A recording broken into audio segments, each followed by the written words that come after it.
Hey everyone, for this week's discussion post, I'm going to be answering the third prompt, I believe. It's we explore different motives for justice, reason, emotion, and the gospel. Keller says it should not be from guilt or obligation, um, but by gratitude for God's grace and hope in His renewing work. The first question that followed this was what has motivated my interest in justice so far, and I think it's definitely been emotion based.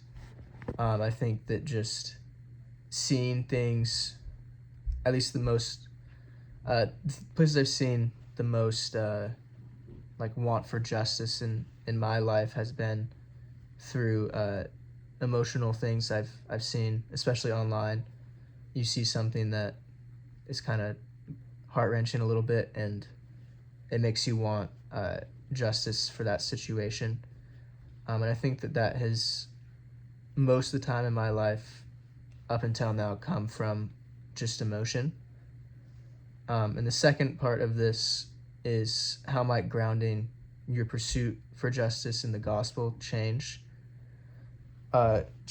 my approach to justice. And I think that grounding it in the gospel and understanding that I'm not the one that brings the judgment, and that's up to God, and knowing that He is just and He is good can help me stay away from the emotion of it. You know, that the anger or the sadness that comes from seeing injustice, and rather appreciate that God He will handle injustice eventually, but also that what I'm doing to confront that injustice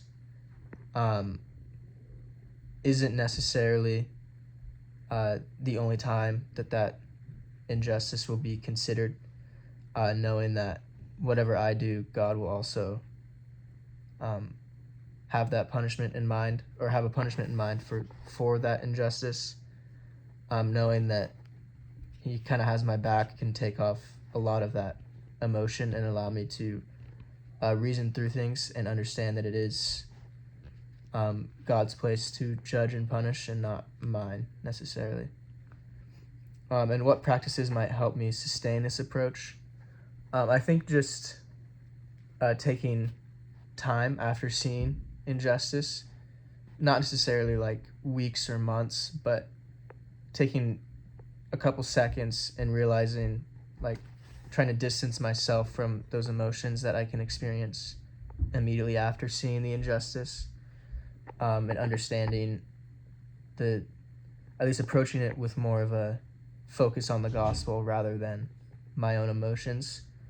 And it can be difficult at times, but I think just taking that second to take a deep breath could really help me with that approach.